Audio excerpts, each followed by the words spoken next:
All right, we'll go ahead and get this party started in maybe a minute or two, but it's great seeing everyone. Thank you for being here. It's great. December. Wow. I can't believe this year has passed by so quickly as it has been. It's crazy. Crazy.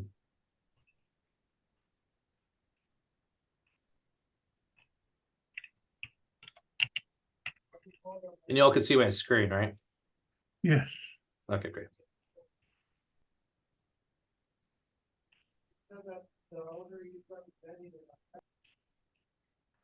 I will, just to let you all know, I will be on. I will have my screen shut. But I will still be here. Okay. Sounds good. Thank you, Deborah.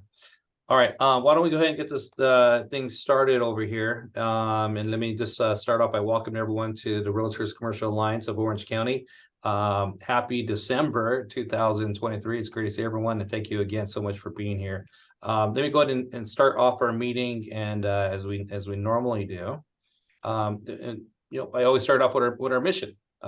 Essentially, really what we're trying to do is to make our members, or to assist our members to make them more professional and more profitable in the commercial real estate industry. And actually, we know there's a lot of different ways to make money in the commercial real estate industry, and we bring a variety of different ways on how to be more successful in the different facets of the commercial real estate marketplace. I want to give a big thank you to our board of directors, myself, Gary Martinez, Greg Cochran, and Joe Carlson, Tony Yu. We have Amir, Dorinda, Louie, our incoming president, Chris Volt, Earl McCoubrey, Matt Cortez, and our amazing association executive, Deborah. Thank you so much for everything you do. Everyone is dedicating their time right over here. No one's getting paid, and all of them are here just to make our association and the commercial real estate industry a better place to be in. So again, thank you everyone for all your efforts.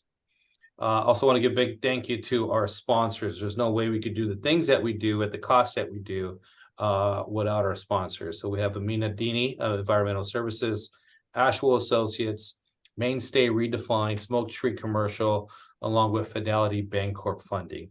All of our sponsors are open for business, and they would love to hear from you if you ever have any questions. Just go ahead and give them a call, and again, they'll be happy to assist the best way that they can. And if you are a member of RCAOC, thank you so much for your membership, and we hope you continue your membership with us in 2024.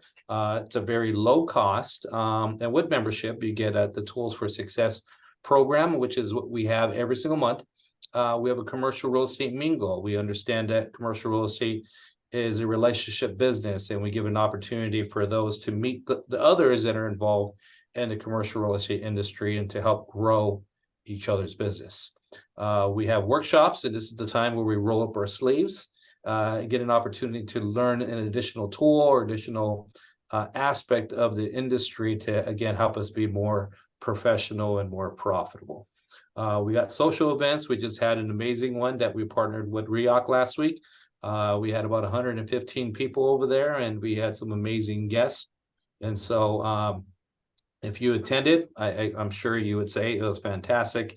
If you weren't able to make it, hopefully you can make our next event as well. One of the greatest things that comes also with your membership is we have a hotline.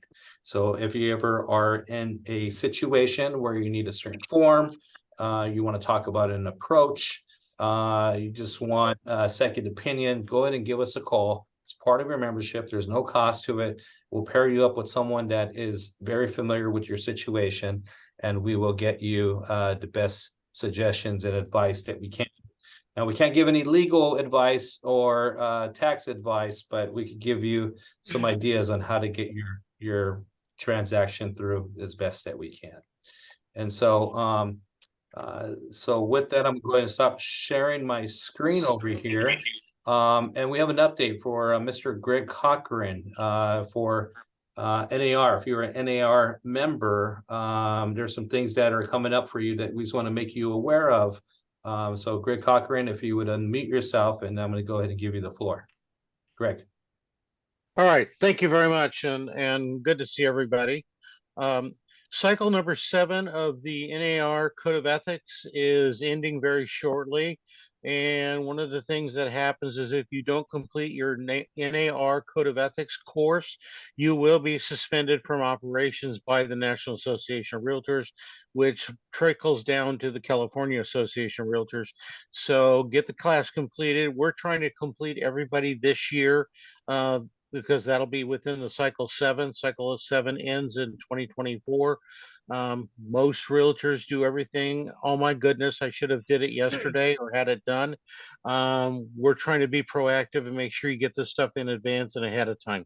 So just keep in mind that it does impact your business and impact your ability. Thank you.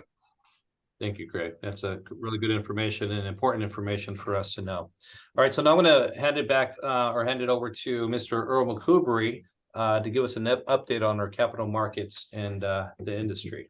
Earl? Hello, everybody. Earl McCoubrey, Commercial Real Estate Loan Officer at Fidelity Bancorp Funding, Commercial Real Estate Finance. And this is where we talk for a moment about what's happening in the commercial real estate money market. So commercial real estate loans continue to get done, but many files incur difficulty along the way due to high interest rates, below market rents, and tight underwriting standards. So well-qualified apartment clients can have rates in the mid 6% range, but lesser qualified clients are seeing interest rates in the low 7 to 9 to the low 9% range. So commercial properties, there's a really big range.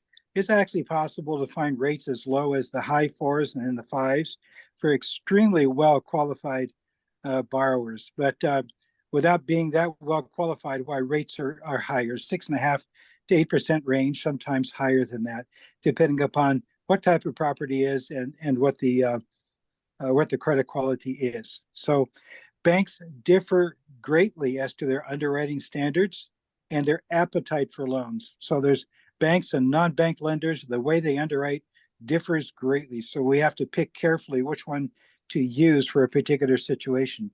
Many banks are requiring borrowers to keep bank balances there in return for loan approval. So you want a $3 million loan? Oh, very good. Bring us a $750,000 deposit and keep it here with us. Not all banks are doing it, but some are. So here's good news, though. The Fed announced this week that it is finished raising rates for 2023 and will allow its rates to stay where they are for a while. Further, the Fed said that it plans 3 rate decreases in 2024. So we could look forward to rates lowering in 2024. So Merry Christmas from the Fed. It appears that the Fed has reduced inflation without triggering a recession. So the rate is the inflation rate is reported at 3.1% over the past 12 months, which is, of course, substantially below what it was before. The U.S. economy grew in the second quarter by 2.1% and in the third quarter by 5.2%. So proof positive that we are not in a recession. In November, the economy added 199,000 new non-farm jobs. So all this suggests that the U.S. economy is in good condition per vital signs. So sadly, opinion polls show that voters have an opposite view of the U.S. economy. According to polls, people think the U.S. is in poor economic condition and in worse condition than other nations when considering inflation, unemployment rate, economic growth, and other factors. So their opinions are the opposite of what's really happening. So consumers are the basis of our economy, and what they perceive is how they vote in the voting booth and with their credit cards and debit cards. So possibly they're fatigued by wars that the U.S. is having to address, also high interest rates, housing costs, and by our own highly polarized society. Nonetheless, there are commercial sellers and buyers for everybody to represent. So no matter the trends in the economy, there are people seeking to exit properties and people seeking to purchase them, wanting to get in. So people's differences in opinion spell opportunity for all of us. So please continue to make those phone calls, go out, meet new people here in the fourth quarter when there's not as much activity. Continue making those phone calls and looking for new people to service in 2024. We should have a good year in 2024. Okay, that's it. Back to you, Gary. I have a Uh, question. Can I ask my question? Yep. Sure. Is it, does it make a difference when an investor or a buyer wants to buy something, if they go to a mortgage broker or they go to the bank directly? Well, there are an awful lot of people who have good success just going to a bank directly. However, a lot of banks do things really, really differently. So the value that a brokerage can bring to the table is that we know an awful lot of banks and how they underwrite and which ones perform and which ones don't. And we keep their a library of their underwriting standards, and so we'll gather the loan file and underwrite it the way that that the underwriter would do it, in order to try to pick out the most ideal combination of rates and terms. So what the value of brokerage can bring to the situation is by knowing a whole lot of stuff that the individual would not know, because we're working with so many different bank and non-bank lenders all the time. So, we charge a point for our service plus a nominal processing fee. And for that, why we usually end up bringing a much better loan than what many people could do on their own. And Okay. it's especially true of people who are new to investing or business owners who are new to getting a property for their business. Mhm. Oftentimes they'll say that, something, I've always wanted to do this, but I have no idea where to start. And so by working with a broker, we're able to help them get started, and able to help them along the way know all the stuff they need to know to successfully get a property. That's a good question, Amir. Thank you Thank for you. that, and Earl, thank you for being a fantastic resource for us as well. And so with that, we're gonna go ahead and move along over here, and just in case you don't know yet, Chris Folt is our incoming president for 2024. We're very excited for his presidency. He has a lot of experience in handling commercial real estate transactions and working with associations. So thank you so much for that, Chris. This is my last one for out of 3 years, right? It's been a good ride. I made a lot of good friends, had an opportunity to meet a lot of fantastic people, and I'll tell you what, RCAOC has been so meaningful for me. It has helped my career, it's helped my business, which ultimately helps my family. Made good friends, and so thank you so much for everyone that supported me throughout my endeavors here, and I'll continue to support you. And again, for our members, you're in a fantastic place. I would just encourage everyone to continue to come back to RCAOC, get involved with leadership. There's some amazing people that are part of the association. So again, thank you so much for your trust and your confidence in me. And again, for all our members, continue to stay around, and let's continue to support Chris. Chris, anything that we have to look forward to in 2024? Oh, I think that 2024 is going to be an amazing year for everyone. And, there's a lot of change and transition happening. And, personally, if 20% or 30% of the agents that are out there quit the business, that's going to make me happy, because it means that the best agents are going to be left. And our goal for next year is to help you be one of the best agents that not only survives, but thrives in the rebounding economy. And so for those of you who are hanging in there, we would like to support you. And we also are looking forward to having some vigorous discussions about how we can better serve our community, and as the only commercial real estate association that focuses on commercial real estate in the state of California. And having said that, if anyone has suggestions or would like to reach out to me, my cell phone number is right there on the screen. So I invite you to give me a text and arrange a time to talk. Love to chat with you and find out what's on your mind and how you think our association can best serve you.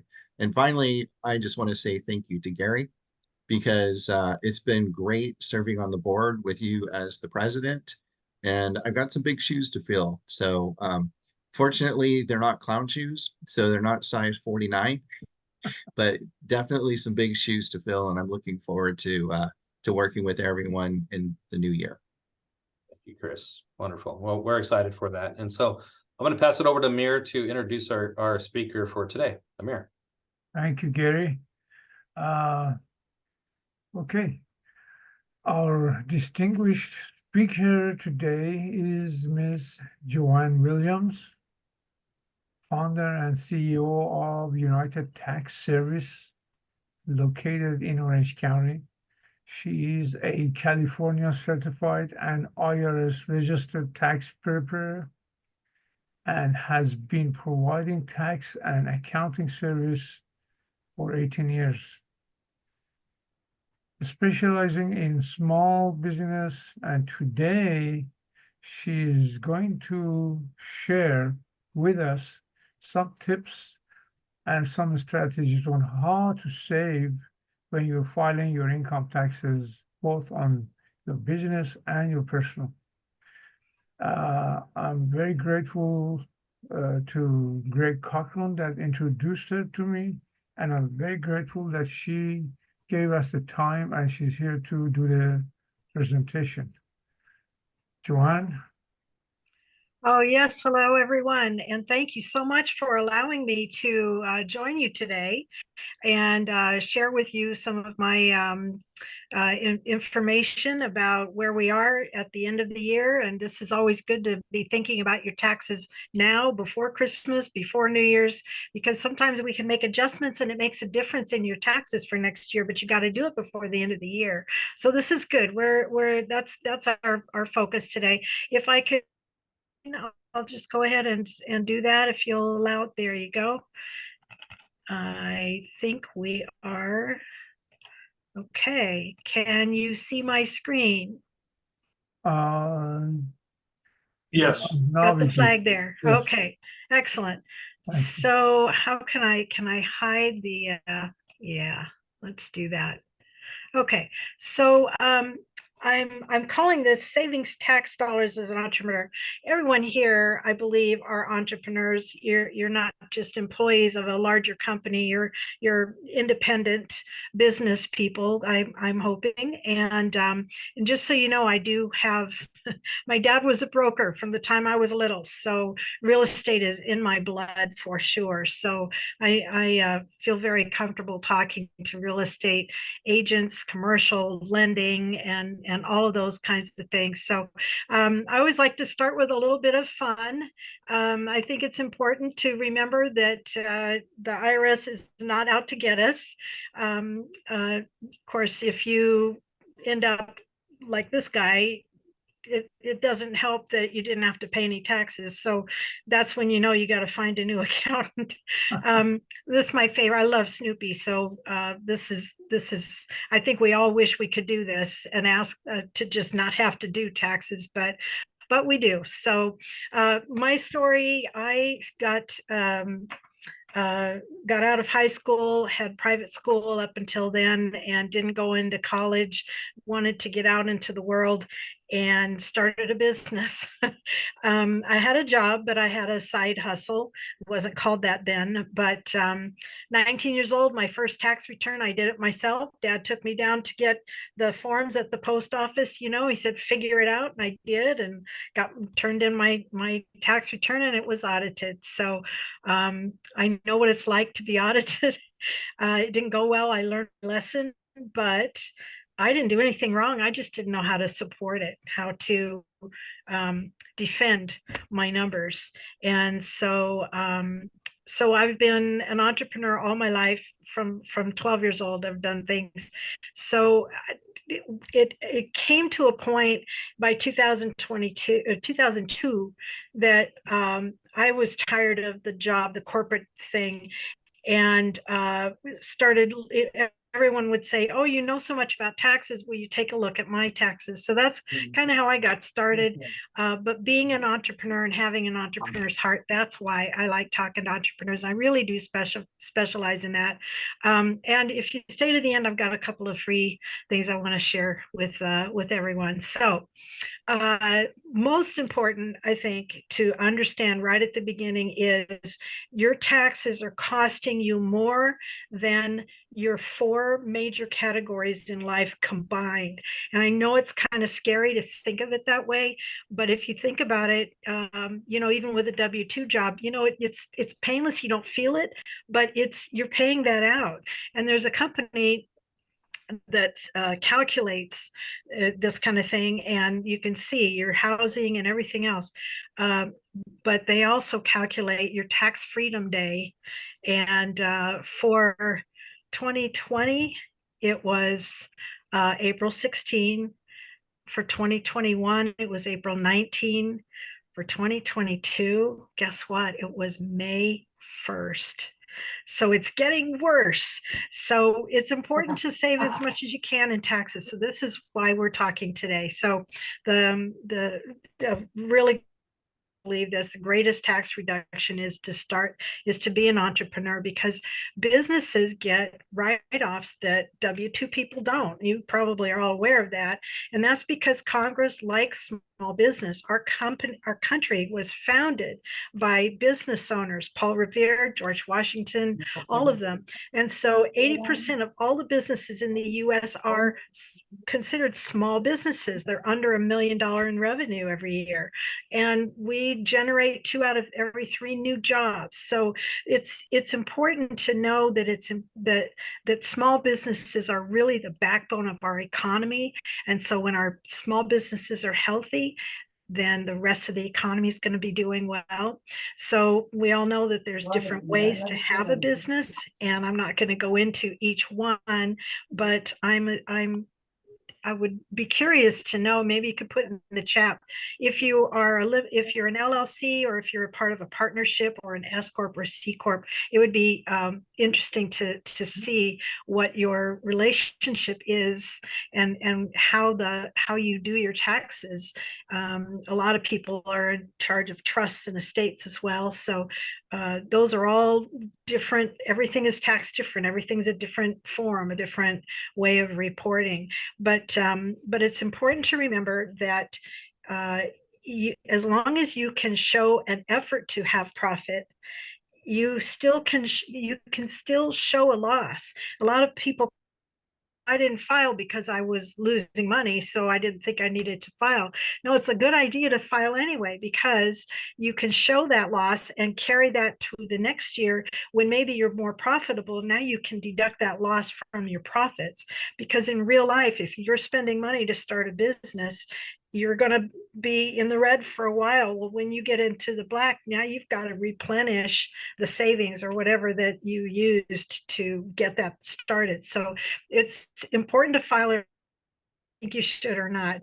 And you want to show that you are regular activity, always working, and showing that you're having your meetings and doing your driving and tracking your miles. We'll talk about that. You want to document your income, but also your expenses. And what the IRS is looking for is ordinary and necessary. Okay, whatever it takes to run your business.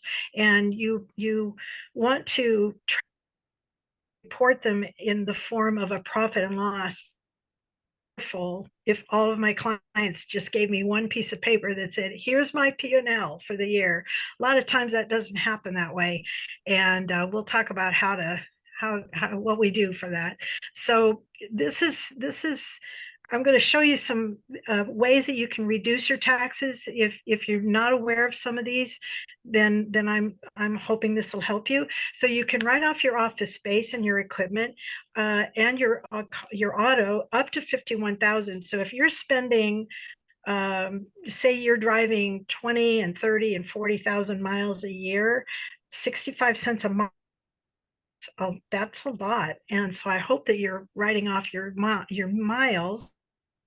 Also, when you travel, if you travel to go and look at, when you travel and you go and look at property in another state or another county, you have to drive a good ways, keep track of that. 50% of your meals and 100% of meals when you buy the meals for someone else. We don't write off entertainment per se, but there are some things you can write off as well, and we'll get into that. If you have being an entrepreneur and self-employed, you can have your own medical plan and you can cover your whole family, and all of that is tax deductible. And you can also pay your spouse and your children, actually, salaries. And for your minor children, $4,400 a year times however many children you have, put that into their college fund. Don't give it to them, but put it in their college fund, and now you're paying for college with tax deferred income and never really paying tax on it at all. So that home office deduction, you're probably aware that you can write off your home office, and that's we take it by the square footage, the percentage of your home. So if it's a half of a bedroom and you've got a 4-bedroom house, whatever that square footage is, and we figure the percentage. If you do improvements, I had a client who built a whole room to the side of his house just for his office, and so we wrote off all of that building of that whole room. Utilities, you can do gas and electric, but not water. And other things for your home, your insurance, your real estate taxes, anything that whatever it takes to run your home, then we take that percentage, and that can add up for a good deduction against your income. And then office and your office supplies, fixtures, furniture, all these kinds of things. So I kind of want to just, plant that seed and have you just know that these are all things you can write off, and some things you may not have been aware, or maybe it's just a reminder. And then for your car, if you're husband and wife, you both have a car, take turns driving the 2 cars, because you can get a lot more deducted that way. And you can write off cars in one of 2 ways. So either by the mileage. In 2024, it's going to be 65.5 cents a mile. So 1,000 miles is $650. That's not something to ignore. You definitely want to take that. The other way to write off a car is the actual expenses. If you are leasing, it's 100% of the lease payments. And if you are paying on a car note, it's just the interest part. So look at your December statement. And if it's a loan, it'll show what you paid for the year for interest, and then all of your other expenses, windshield wipers, gas, oil, tune-ups, everything, tires, all of that. And you'd have to add all that up. One thing I suggest that you do is put a piece of paper or a 3x5 card in your glove box, and do this for every car, and put your year, make, and model, when you purchased, what you paid for it, and the odometer on January 1st. I actually have a reminder on my phone before I go out on New Year's Eve, or actually when I get in the car to go out, that's when I take it out of the glove box and write the new mileage number, because then you can look from year to year total miles driven, and then it might be easier to figure out if maybe you estimate 75% of your miles is for business, then you'll know what that number is. You don't have to guess. A lot of people guess too high or too low, and then when they start to keep track, they realize that it's good to be as accurate as you can. So lease rather than buy. That's why so many people lease the nicer cars, because it's all tax deductible.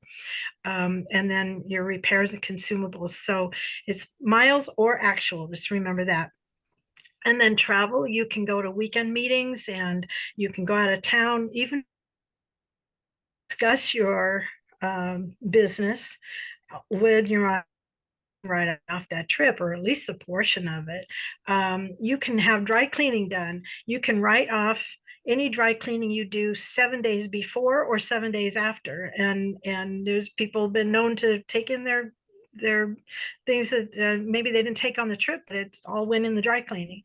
As far as documentation, every expense, you want to always make sure and document the date, the amount, where it was or where it was spent, a description if it was dry cleaning or a meal or, whatever. And then the reason that you did that, like if you met with someone and you bought their dinner, you met with so and so to discuss whatever. It doesn't have to be terribly detailed, but those are the details that the IRS looks for. If you were to be audited, you'd have to be able to show that, or they won't allow it. But the really cool thing is that there's a per diem that you can just take just across the board. When you travel, you can say, this is the allowed per diem for, depending on your county, it goes up and down. LA is a little higher than Orange County. But there's a website you can find out for every county across the country of what the IRS says the per diem is to travel to, like to Las Vegas or whatever, for your lodging and for your meal. They do the per diem, and it's a lot easier. You can say, I traveled 10 days a year to Las Vegas, the per diem is this much, and you just proof that you went on. So as far as entertainment, you can't do theater and sports tickets anymore, but you can give seminars at home or on Zoom. So anytime you discuss your business when you eat out, then your meal is 100% because you were teaching someone something, or telling or sharing your business with them, and conducting business. So the rule of thumb is 50% of all expenses when you're conducting or promoting your business. You don't want to take the wife out for a night out, your date night, unless you're going to meet someone and talk about business. No, you still want to take your wife out, but you get the idea. Okay. And you can association dues as well. Those are tax deductible. Okay, so but you really need to keep track, and this is what I know I want to really focus on tonight is first of all, if you have cash expenses less than $75, you don't even have to have the receipt, but you do need to keep track, and there's ways to do that. So just make sure that you're tracking the name and the business relationship, who you were, the reason that you were talking to this person, and the location, date, time. And it's okay to have estimates. If you have maybe a budget of $100 a week for going out and buying coffee or whatever, going to meetings, buying your breakfast at these meetings, that kind of thing. You can do it that way. It's okay, but it's better to have a way of keeping track, and there's apps for that now. There's so many great ways to keep track, but here's one of the old school ways is that you would to have a shoebox, and you have envelopes, and you would have an envelope for each category, for wardrobe, for meals, for entertainment, your gas and car repairs, the various different categories. That's one way to do it. But most of us now don't keep receipts. We don't, it's not a habit to have receipts. So that doesn't work so well anymore, but it's a great way to do it. And some people still do things that way. Another way to figure out what your expenses are is looking at your bank statements. And I want to suggest, and I'm sure you've heard this, but you want to always have a separate bank account just for your business. And if you have more than one business, you might want to have a separate bank account for each business. There's lots of good reasons for that, but the most important one, the most urgent, is that the IRS does not want to see you commingling. You don't want to pay your house payment from your business account. It's better to have all your income go to the business account, all your expenses on that card for that business account. And if you need to transfer some of the funds to your personal account to pay your personal for your life, that's fine, because a transfer is not new income. So transferring is really important, and you can transfer back and forth. Sometimes you have an expense for business and there isn't any funds in there. That's okay. Transfer over from your personal funds to pay those expenses. And that way, when you're looking at your bank statements for that year, you can see what your real expenses were, and you'll know the income is in. Don't count the transfers. So that's we've ended up in our business gotten very good at what we call forensic accounting, because so many times business owners get a little bit shall we say, behind in their bookkeeping. And they, doing your taxes is not, nobody likes doing their taxes. Nobody likes having to look at all a year's worth of everything. And so we do what we call forensic accounting. We'll take your bank statements or a transaction history. We'll actually go into your bank account, download January to December, and put it into Excel and sort through it and create your profit and loss on all those transactions. Well, if you don't have a separate business bank account, that makes things a whole lot more difficult. And the IRS does not like seeing personal things being spent from a business account. It's just don't do it. Okay, so those are ways to track, and there's software nowadays, and there's apps, and I'm going to tell you about one in particular I just love, and I always tell everybody about it. But it's just important to have a really good system or hire someone. I know some bookkeepers that have real estate agents who are clients. They just bring an envelope full of receipts every month or every other month or so. And then John goes through and he has access. He uses QuickBooks, and he'll go in and document everything and get it all together, so that if you do it every month, then in December, it's quick and easy. First week of January, you can have all of your totals for the year done and get them to your tax professional. And they love it when you can get it to them early instead of late and not have to file extensions. So there's different ways to do that. So here's the app that I want to tell you about. You can get to it this way with there's the short link and there's the longer link if the short one doesn't work for whatever reason, but it's called Hurdler. And I love Hurdler because you can track your expenses and your miles, and you put it on your cell phone, and it uses the GPS in your cell phone. When you're moving, your cell phone's with you in the car and it's moving, it knows that, so it starts keeping track. And so you can have it automatically track every segment every time you drive, start to finish. And then you can go in and say that was personal, swipe right or swipe left for business. You can say which business if you've got more than one business, and so many of us do. So I love that, because then you can get a total at the end of the year of your miles per business, and it's done. You don't have to go back and think about it or look at your calendar, say, oh, well, this distance was this appointment was this distance, and this, and doing them individually. It's better to just let it all track automatically. And then your expenses, you can link your business bank account to Hurdler online and go in and categorize the expenses as you go along, maybe once a month, or pay someone. One of your high school kids can do this. They can go in and say, yeah, Shell gas station. Okay, that's pretty easy. Arco, but if you go to Ross and you get new shirts, that's wardrobe. And getting your nails done and your hair done, that's considered grooming, and that's important. You're going to want to look professional. So that's tax deductible too. So all of these things can be tracked in that one app. It's awesome. You can sit there while you're watching a movie with the family and swipe left, swipe right real quick and get it done once a week. And by January 1st, you're all done. And what's really great is if you don't have a receipt, you can still document it in the app. Right? You just say no receipt.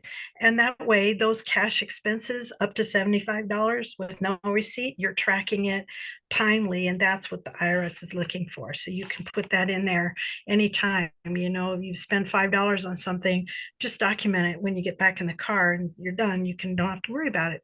So that's really, really important. I can't tell you how it's so much easier when you can track and not have to worry about coming up with numbers that you really don't want to spend time on. Okay, one thing I really want to make sure everyone knows, you may have heard of FinCEN, which is the Financial Crimes Enforcement Network.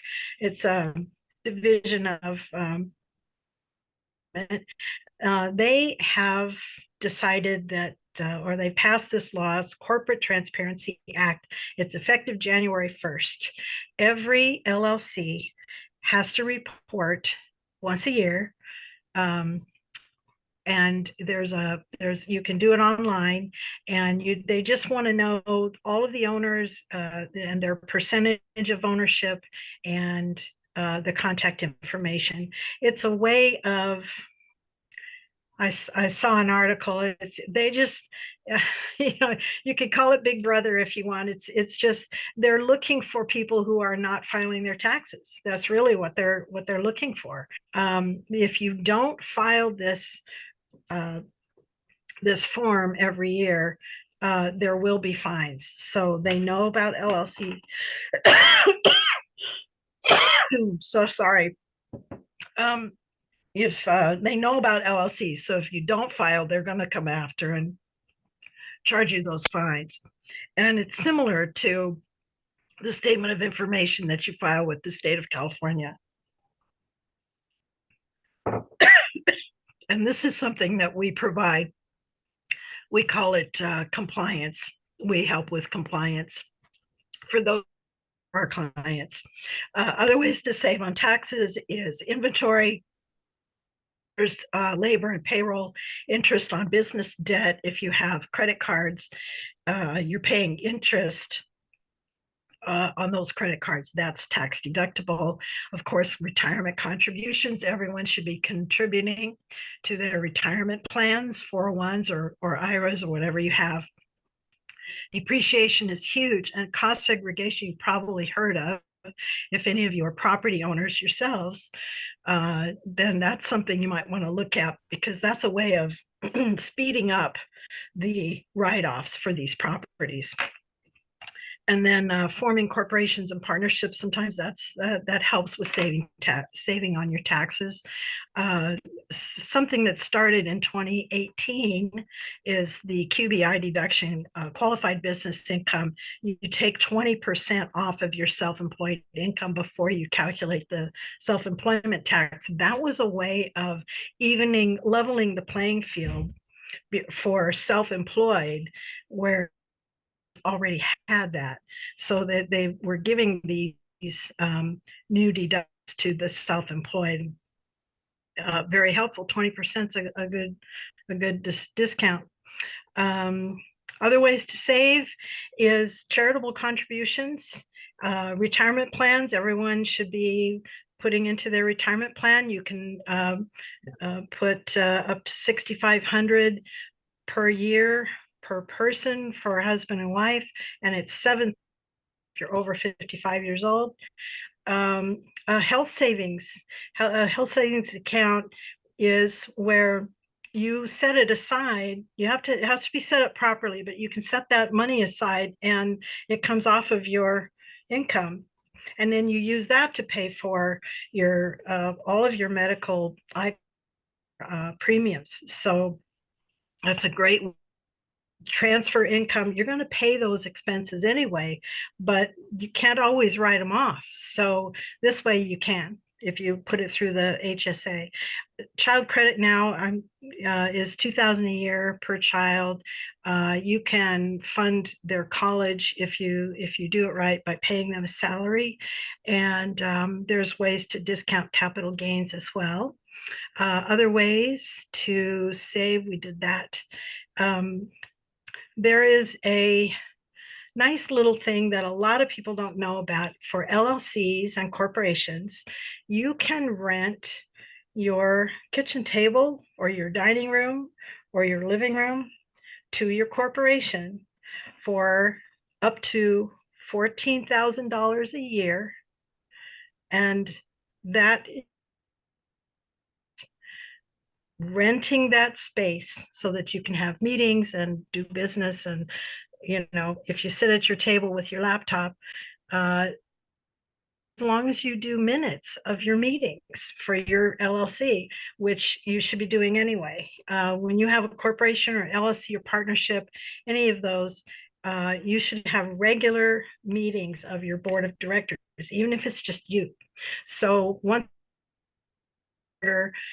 document things that you did or things that you're thinking of doing, and then the next time, whether you did it or not, and just document these, and just minutes of the meetings of the board of directors of so-and-so LLC on this day and this location, who was present, and here's what we talked about, here's the decisions we made, and just document it, throw it in a binder. You should have a binder for your LLC and your corporation whenever you get one that's started.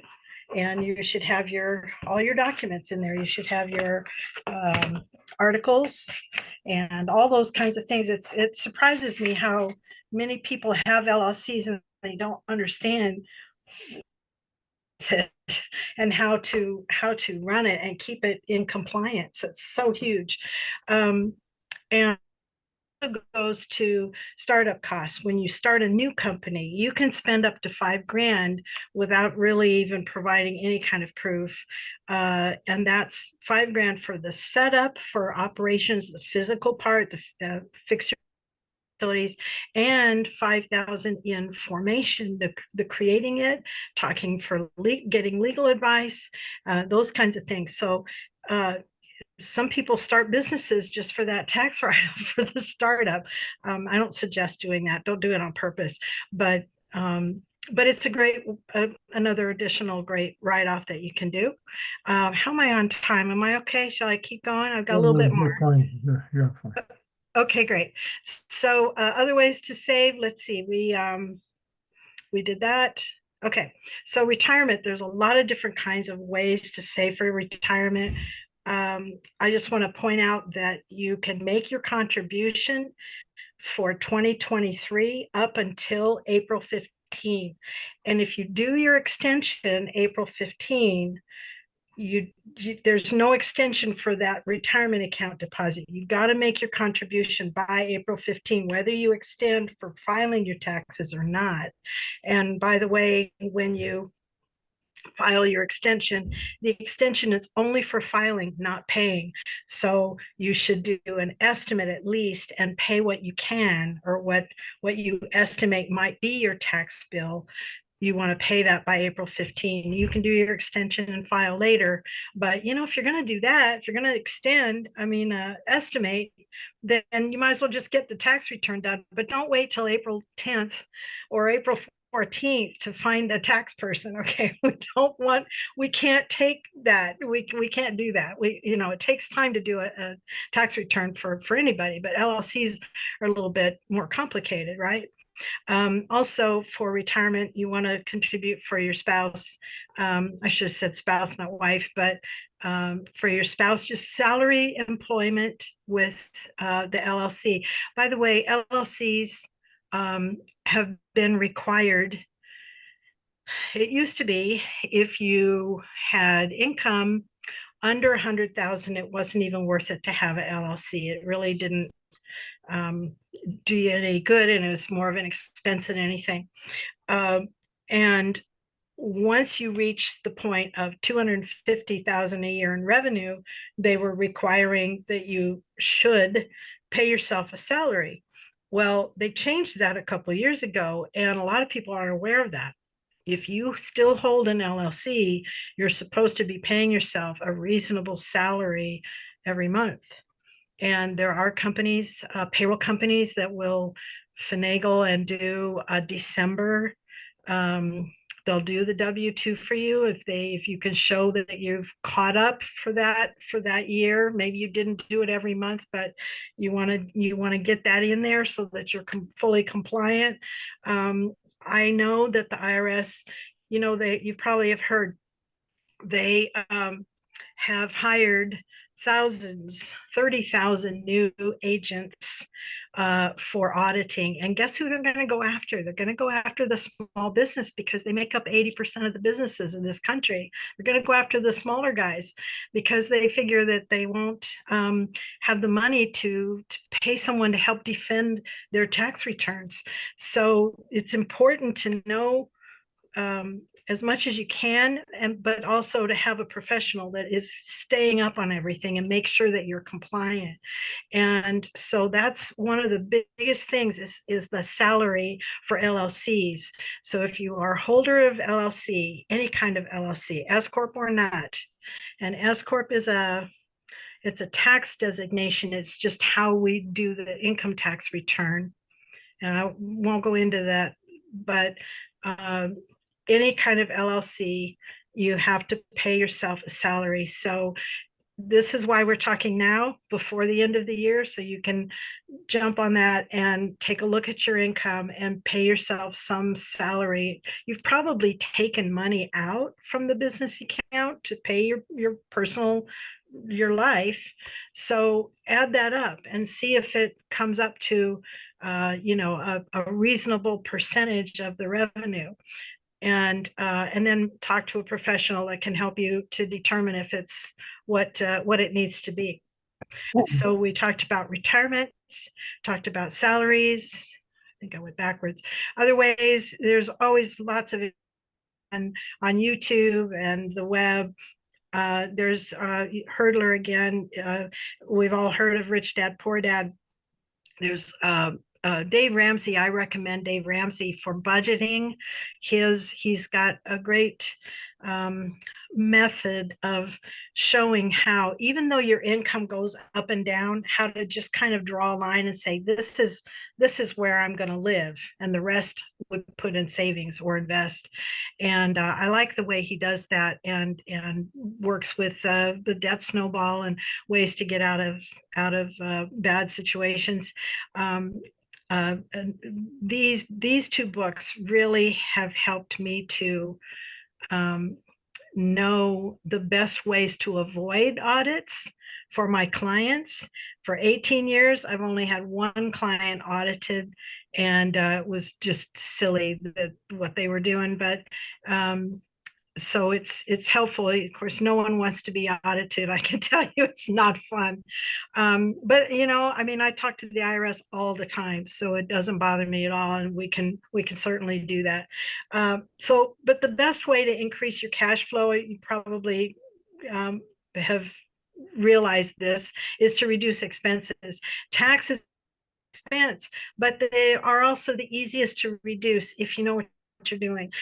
You are responsible for your taxes. And the thing is, your tax professional is only as good as the numbers you give them. So it's really important to document properly and give good numbers out to your professionals. So I've offered a couple of things. We will always be happy to do a compliance review for free. Just have a conversation, an interview, if you will, to just kind of see if you are compliant. There's ways I can go in and look and see if you're up to date with the Secretary of State. I don't know if we'll have the ability to find out for FinCEN, but just knowing that you need to do that. Review the last 2 years of tax returns. And I wanted to show one method for tracking if you are owners of more than one property. There's a really great way to keep your hope you can see this, to keep a in various sections, and you can even do tabs this way, and like for your tenants and that. So this is the kind of thing that you may not be doing already, but it's really great to do. So I'm offering that this is a new service that we're going to start offering now to our clients if they need to have this done. Wouldn't be free, but we can definitely, I have a great assistant that can go into your office, sit there with you, go through everything, sort through it all, and put it all together in a great way, and kind of get you set up and working properly. And then there's worksheets, organizers, and articles on my website, unitedtaxservice.us. I want to make sure that you are aware of that. And I have one quick attachment. I just don't know how to get it to you. So it's basically a one-page form that you could use to fill out to give to your tax professional. And it looks like this, okay? But I'd be happy to send this. It's a PDF, or it can be in Excel, so you just type in your numbers and send it back. But this is the way to give your numbers to your tax person, is all on one page. Nothing, scribbled. It's got your vehicles, it's got your home office, your home personal mortgage, real estate taxes, and all your business expenses and your income. And it's just a really great way to put Joan, it together. Can you Joan, is send that to- Joan, Yes, is that I- the form you sent me in the email? Yes, it is. Would you like to send it out to Okay. the members? I can send it to anybody that attends. No problem. That would be great. Thank you. That's why I sent Yeah. it to you. I wasn't sure how to get it to That's attach to wonderful. the actual Zoom. So that would be great. So if anyone's got any questions, there's my contact information. You're welcome to write to me or go to my website. You can send information through there. If anyone's got any questions, I'd be happy to answer them. Joan, you mentioned 20% several page back. The QBI, mhm, Yeah, most of us are self-employed. right. Could you explain that more in detail a little bit? Yeah, when you're doing your are at all familiar with the whole, the 1040, and then there's Schedule A, Schedule B, Schedule C. Schedule C is for self-employed. That's your profit and loss that you give to the IRS. It shows your income, your business income, and your business expenses. Whatever your net profit is on Schedule C, that number is, it used to be, you would just pay roughly 15% on that profit as your self-employment tax. Right. And starting in 2018, we take that number and subtract 20% and then calculate the Oh. self-employment tax. So it's a big savings.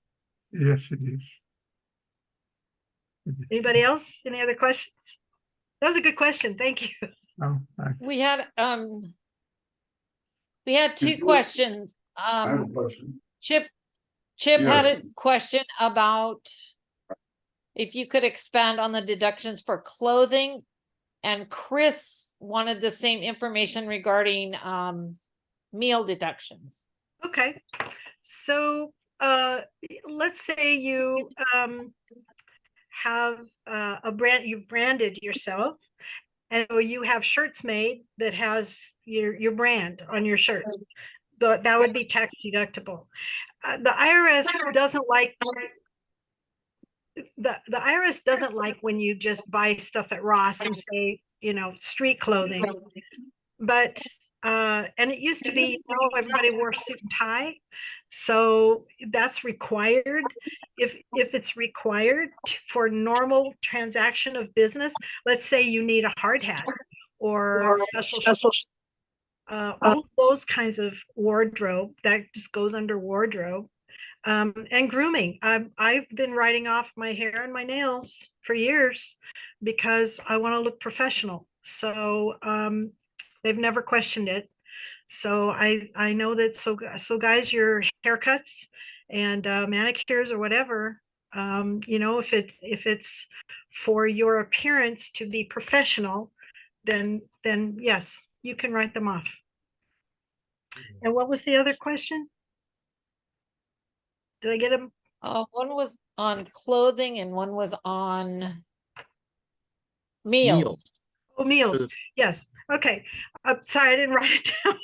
Okay. So meals, let's say you meet clients at Starbucks and you buy their coffee. So their coffee's what, almost $10 now. So you spend $20. Half of your coffee and all of their coffee is. So what I do is I ask my clients, how much did you spend on meals? Coffee at Starbucks, dinner, whatever it is. And if it's a consumable, food, then it's goes in the meals category. And then I just take 75%. That's just kind of how we do it. If you are you're doing open house and you provide cookies, that's a food, so that would be a meal expense. And what else would a meal, what other kind of meals might there be? If you get gift cards for Maggiano's for your clients, I wouldn't call that meals, I would call that advertising. You know, giving gifts and even donations can be considered advertising if it's people are finding out that you're donating from your business. That's really more advertising than a donation. And advertising and miles are your biggest expenses, so that's what they look at first. So I always tell my clients, you can estimate, we can take estimates. And if I feel like your numbers are out of whack, they're too much, I'll tell you, because I'd much rather you get to the edge, but I won't let you go over. It's that kind of thing. So, you know, you can estimate, but if you get audited, if they do ask, the thing to remember is you've got to be able to prove the numbers that you gave. And if you can't prove one number, they will disallow the whole thing. So you want to be careful. But I'm not the conservative type. CPAs are very conservative. I'm not a CPA. I'm certified and registered. So I'm a little bit more assertive as a tax preparer, but I won't let you go over. I don't want it on my record that anyone's been audited. So I hope that helps. So Joan, you've done a great job today. I say that as a former tax practitioner. So I used to be part of the dark side with you. Okay. Well, Yeah. thank you. That's a very good compliment then. Thank you. Appreciate that. Yeah. And so I am curious, just real quick, when you're writing off grooming and things like that, how do you categorize that? Because you don't want to put haircuts and grooming as a line item on your tax return. I just lump it together. I just usually say wardrobe and grooming and put it together like that on a line item like that. Yeah. Oh, okay. Yeah. It's perfectly fine. I haven't had any trouble with that. I've been doing it that way for years. So do you do the same thing, whether it's a Schedule C or a business entity? Yes. Yes, I would. Mhm. Okay. Yeah. All right. Well, hey, this has been a great meeting. And as the president-elect, I'd like to express my appreciation for all of you being here today. I wish everyone, and we wish you, a Merry Christmas, Happy Hanukkah, or whatever holidays you do or don't celebrate. And we look forward to seeing you next year with new and exciting things. And please let us know what you were interested in for this organization for next year. How can we make this a more valuable experience for you? So please don't be shy and let us know. So you can use the website and send email to our address there, or if you see my cell phone number there on the screen and you want to contact me directly and let me know what you're interested in, we're happy to do that. Gary had to step out for a minute, so that's why I'm closing out the meeting, but we really appreciate Gary and everything he's done for the last 3 years. Can you believe it? I mean, that's dedication, being in that position for 3 years and supporting us. So thank you, everyone. Have a great holiday season, and we will see you next year. Take care. Thank you. Thanks, Happy Chris. holidays, Thank you, everyone. Chris. Thank Good you for luck. letting me share today. Thank you, Thanks, Joan. That was Joan. great. Thanks, Chris. Appreciate Good it. luck next year and happy holidays to everyone. Thank you all. Thank you. Bye-bye.